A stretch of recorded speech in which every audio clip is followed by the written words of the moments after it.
Hello, sports fans. My name is Mark Mortier from Yesterday Sports. You're about to jump into another thrilling sports history moment. But first, let's dive into today's sponsor, just in time for the holiday season. Introducing Art of Words, the brainchild of word artist Dan Duffy from Philadelphia. Dan meticulously crafts stunning images by handwriting relevant words from some of the greatest sports moments in time. These unique, budget-friendly illustrations are the perfect gift, sparking cherished memories and capturing hearts. Choose from city skylines, sports, history, and musicians to find a piece for everyone.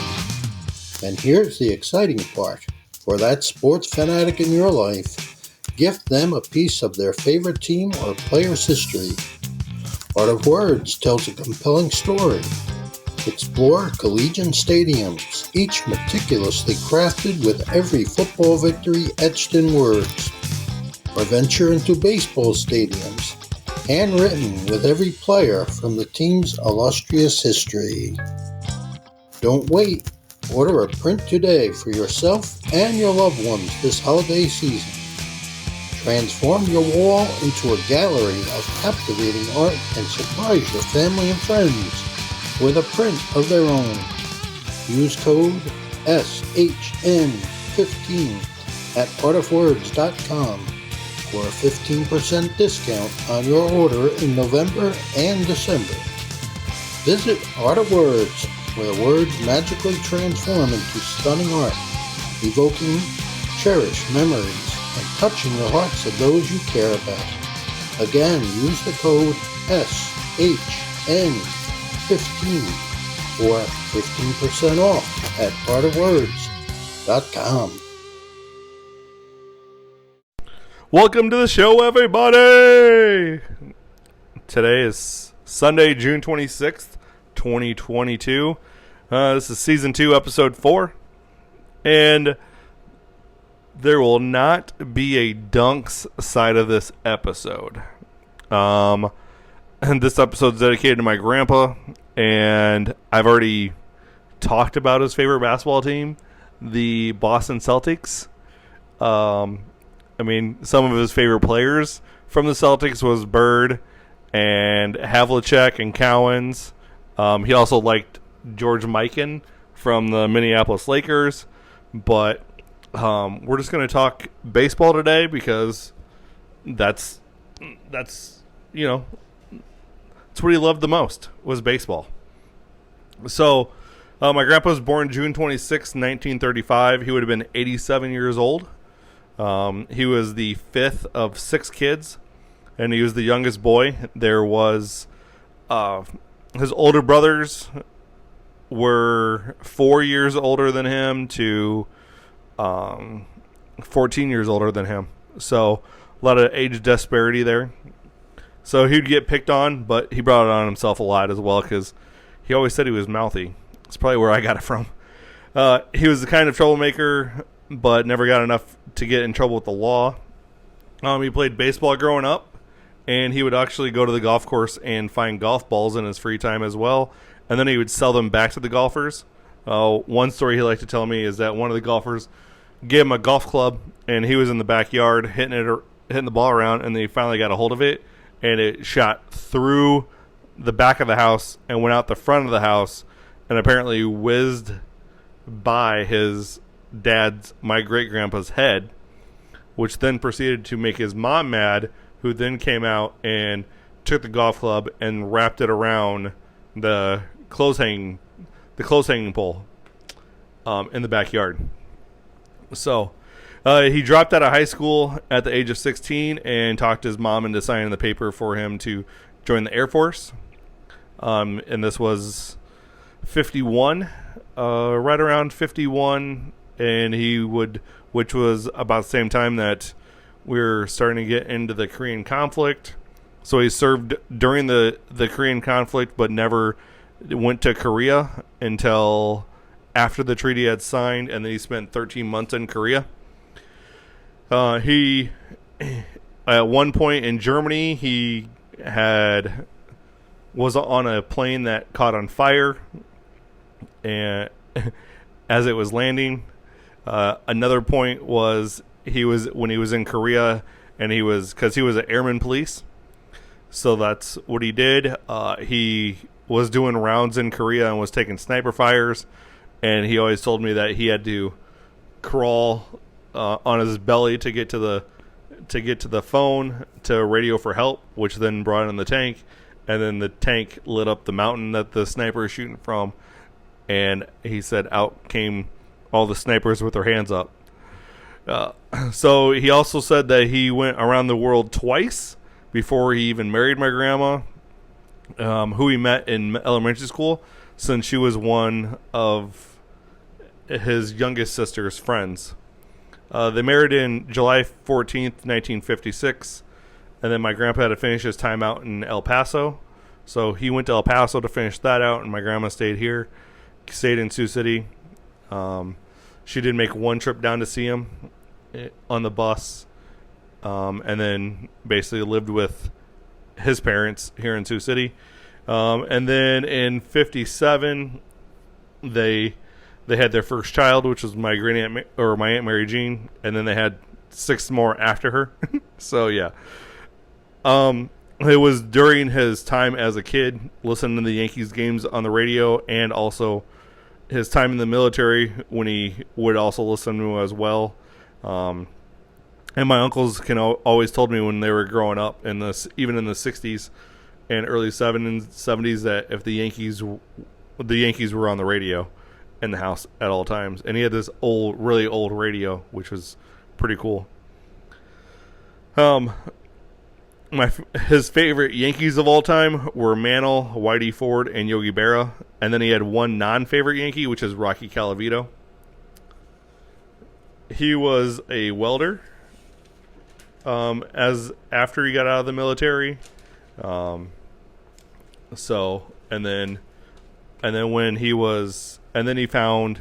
started working he ended up working the 3 to 11 shift. Well, that just happens the same time that he got, like I said, he got cable in 82 and started watching WGN during the day, would watch Cubs games.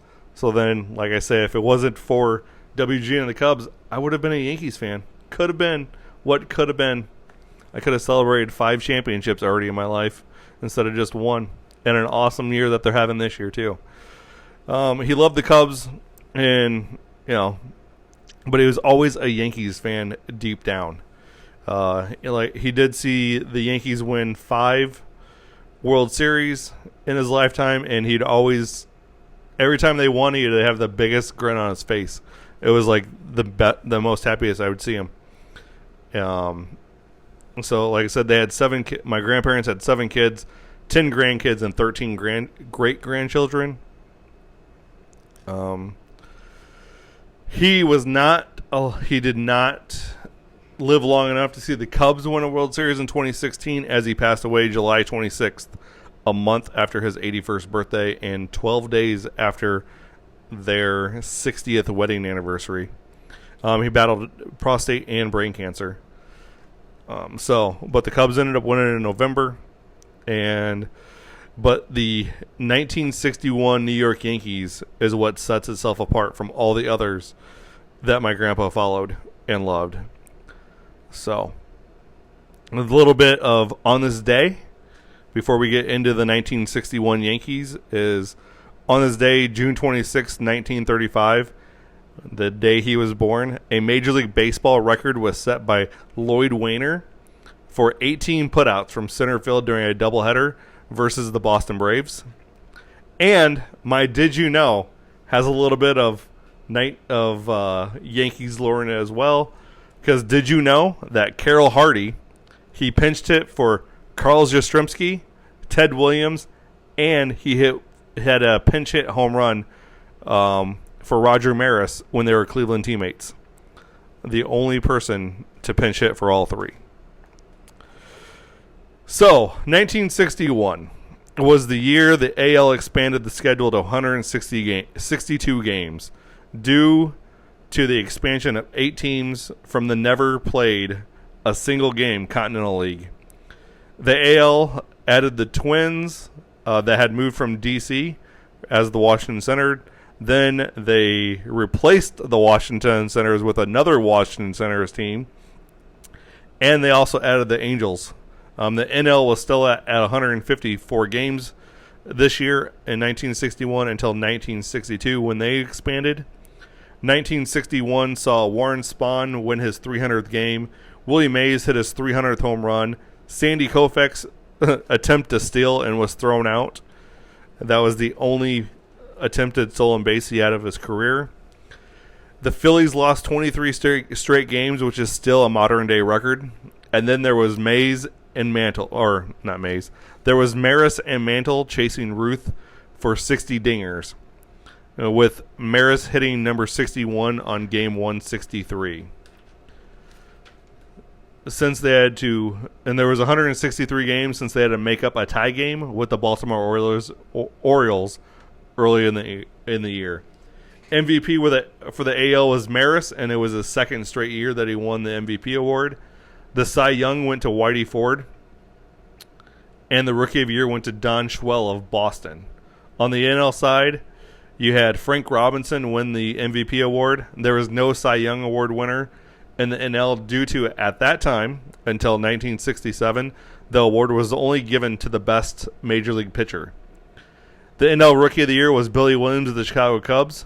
And 1961 also saw Mickey Mantle become the highest paid player that year at $75,000 for that year.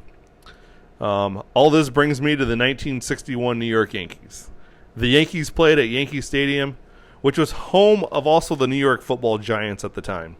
So the dimensions of Yankee Stadium was 301 down the left field line, 402 straight left, 457 to the left center gap, 461 to straight center, 407 to right center field, 367 to right field, and 296 down the right field line.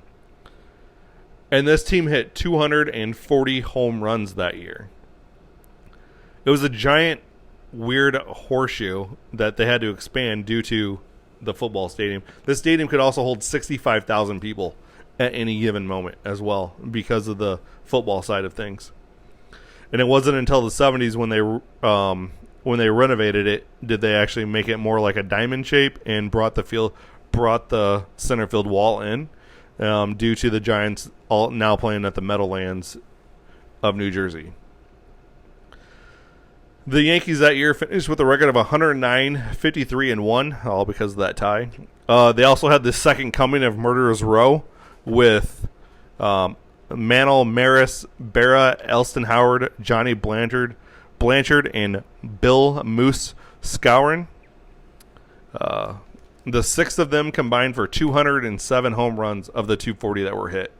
That 240 was a record that stood until, for some reason, the Yankees always have problems with the Orioles, and the Orioles decided to take over this record as well when they hit 257 dingers as a team in 1996.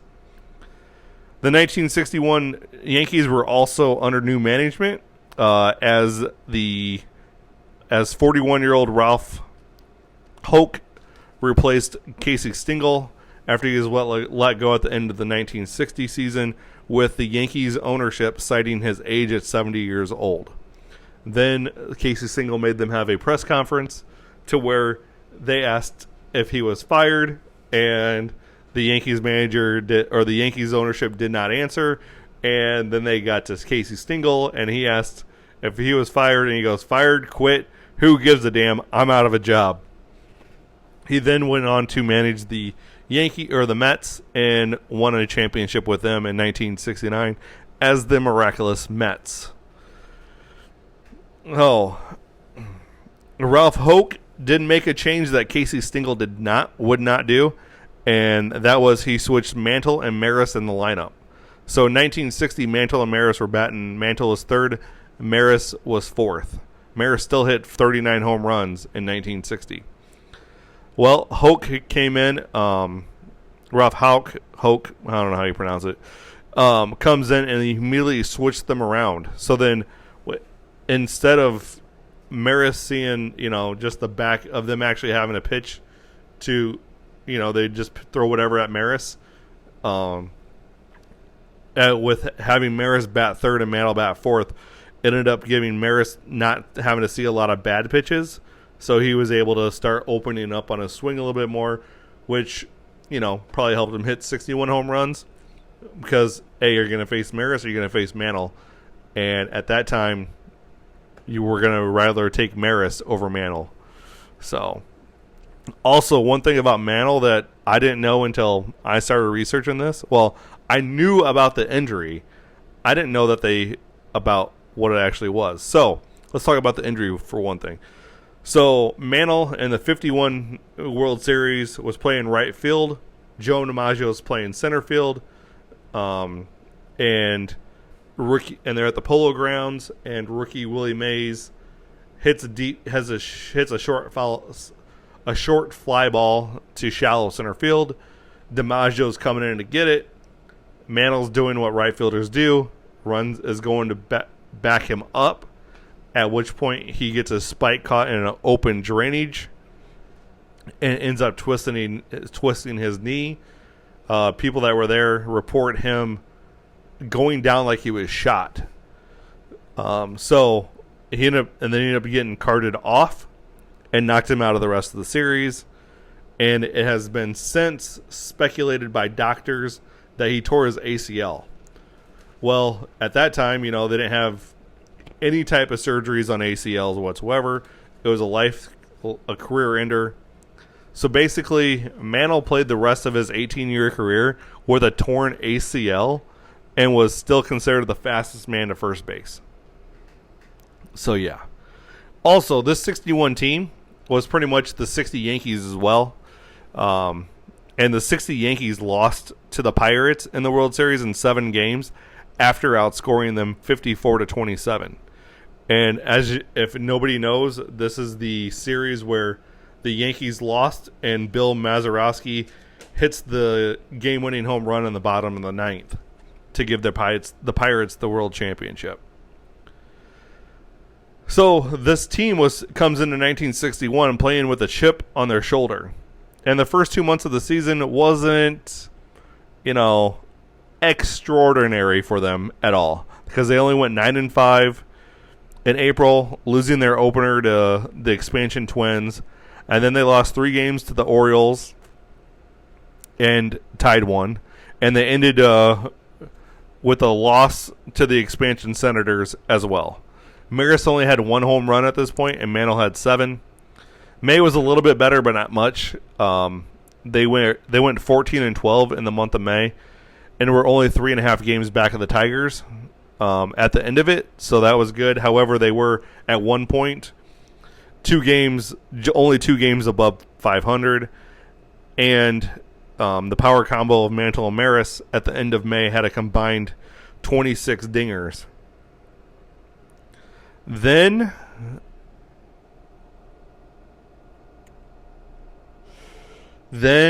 came the Heat.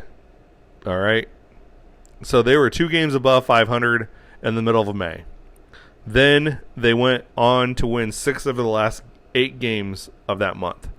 Then in June, they go 22-10 and are 2 games out of first behind the Detroit Tigers at the end of June. Okay. Whitey Ford's 14-2 as of June 30th. Maris has 27 dingers. Mantle has 25 dingers. And again, it's starting to heat up for him. So the Yankees in July went 20-9, and at this point had jumped the Tigers for a 1.5 game lead for first place. Mantle hit 9 homers, and Maris had hit 13 dingers in the month of July, and Ford at this point was 19-2. August saw the Yankees go 22-9 and still lead only by 1.5 games in front of the Tigers. Going into September, Maris had a total of 51 dingers on the season, becoming the first player ever to hit 50 home runs by the end of August. Mantle was at 48. Ford was leading the majors with 22 wins. And the first 3 games in September was a 3-game series against the Detroit Tigers. And the Yankees were coming off a 3-game series in which they just lost 2-1 to the Minnesota Twins, and the Tigers were coming to the Yankee Stadium winning 11 of their last 14 games. The series at the start of September could make the case will be the winner of this will be the AL pennant race winner. But they still had a 4-game series left on it later in the month. So game 1 was Whitey Ford versus Don Massey. 2 aces for both teams. Ford only lasted 4 2/3 innings, giving up 4 hits. And he was pulled for Bud Daly, who pitched 3 1/3, giving up 3 hits and walking 3. Then comes in Luis Arroyo. He comes in the 9th and pitches a 1-2-3 inning with 1 K. Arroyo at this point has 10 consecutive saves, or 10 consecutive wins as a reliever.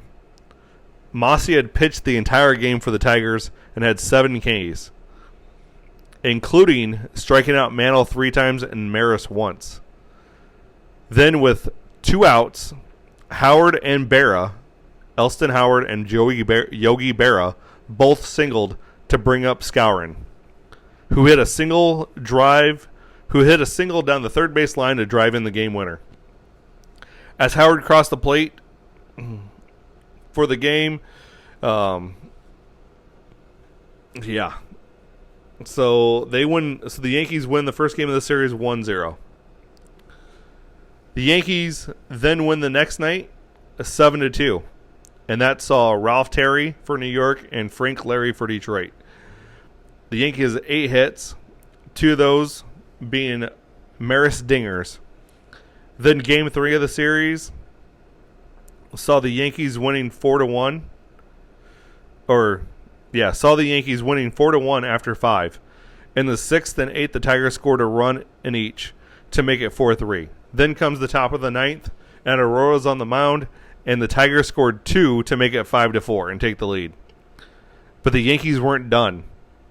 In the bottom of the 9th, the Yankees scored 4 runs. The first was a game-tying shot by Mantle, his 50th of the year. And with 2 on and 2 out, Elston Howard hit a 3-run shot that ended up having the Yankees sweep the Tigers to extend their lead to 4.5 games.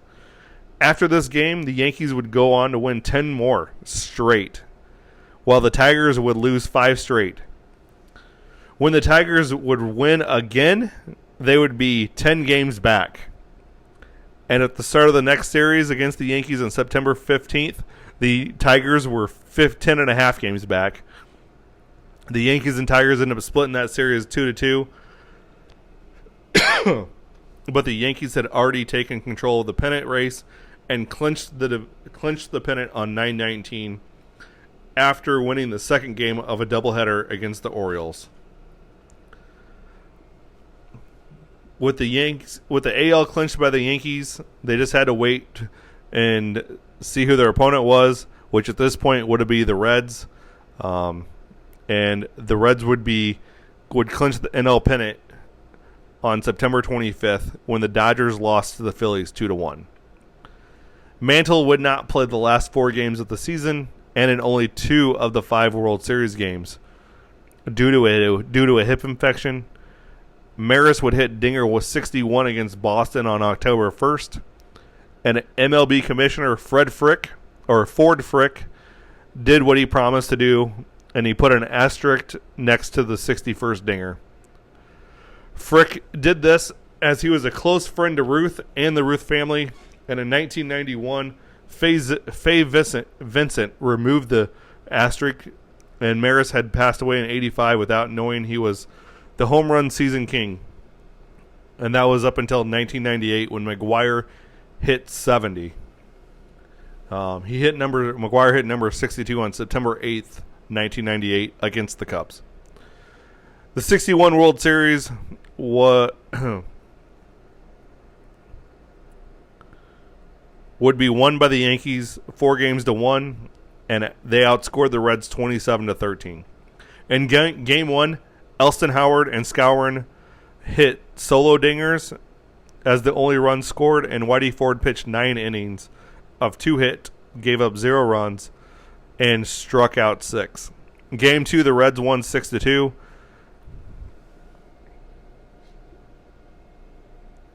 And by lighting up Ralph Terry and Luis Arroyo. 6 runs were on 9 hits. Berra hit a 2-run shot in the first for the only Yankees runs. Game 3, Yankees won 3-2 with dingers from Johnny Blanchard and Roger Maris in the 8th and 9th. Berra hit an RBI single in the 7th, and up until that Berra single, the Reds were up 1-0. The Reds scored in the bottom of the 7th with an RBI single by Eddie Casco, and that was their only other run. Game 4 saw the Yankees win 7-0 with pitching from Ford and Jim Coates, and then Game 5 was won by the Yankees 13-5. Whitey Ford won the MVP award that year. Bobby Richardson led both teams with 9 hits and batted .391 for the series. Johnny Blanchard had 2 home runs and 10 at-bats.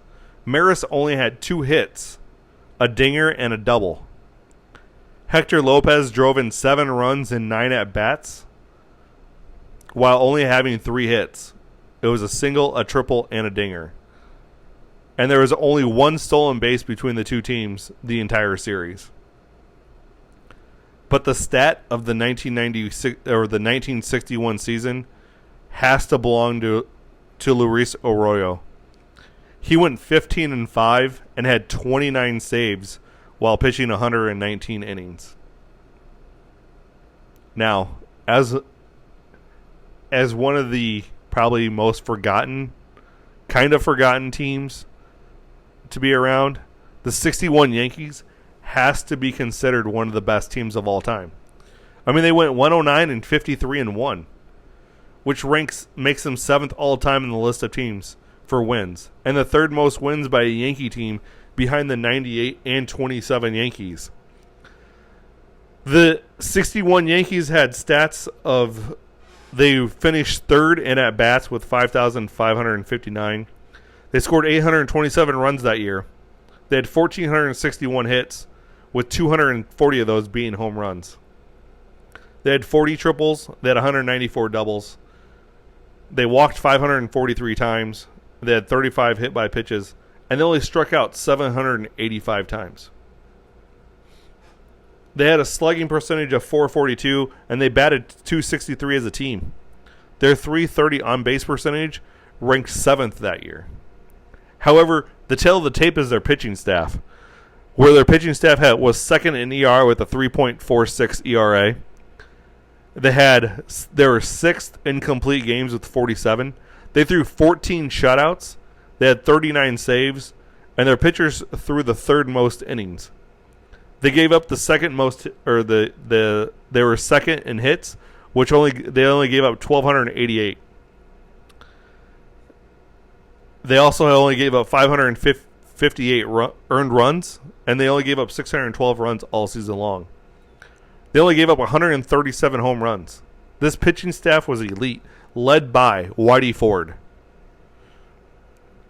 And most of these Yankees are in the Hall of Fame from this team, like Whitey Ford and Elston Howard and Mantle and Berra. Berra was 36 years old and starting left field. This team had, like I said, my grandpa's favorite players on the team. He would talk about them for years and years to me as a kid growing up. I would buy him anything that I could see of the Yankees for him to put in his computer room, which is surrounded with Yankees merchandise. To him, this team was mythical. The group of guys that were legends to him. And we, as baseball fans, we should be thankful that the Yankees of 61 played with such a chip on their shoulder as they did for them to pull off the victories that they did that year. So, in remembrance of my grandpa, whose favorite number is 7, his favorite pitcher of all time, Whitey Ford. This episode is dedicated to him. And him being the biggest fan of ours, or at least mine, as a kid and now. And even he would be so proud of this podcast as it is. He'd be so proud of me just doing it and being able to talk sports to everybody like we used to do in his living room. So, follow me on Twitter. Follow me on TikTok. Follow me on Facebook. Follow me on Instagram, One Guy with a Mic. Follow me on Twitch, One Guy with a Mic Sportscast. And I apologize to all my basketball fans out there, but this week is dedicated to baseball. So, y'all have a good one. Tell someone you love them, because they're not around forever. And if I could give my grandpa a hug right now, I would. So, peace. Hey there, sports history fan. This is Arnie Chapman, a.k.a. the Football History Dude, and I wanted to thank you for stopping by to listen to another episode here on the Sports History Network. Our podcasters are passionate about uncovering and sharing sports stories from yesteryear. And if you didn't know it already, we have over 30 shows across the network covering all sorts of sports history topics. In fact, here's a glimpse into one of our awesome podcasts here on the network. The Pigskin Tales podcast is all about the lesser-known pro football players. Yes, there are stories about the ones we know, like Brad Tarkenton and Harold Red Grange. But have you ever heard of Ernie Nevers? How about Dave Osborne or even Grady Alderman? These men created their own path to the NFL. How did they do it? Listen to the Pigskin Tales podcast, now streaming on your favorite music platform. Go to pigskintales.com. How about that? I bet you're super hyped to go listen to that new podcast, right? Well, to learn about this show and all the other podcasts on the network, head over to sportshistorynetwork.com/podcast. Again, that's sportshistorynetwork.com/podcast. Head over there today to find your next favorite sports history podcast.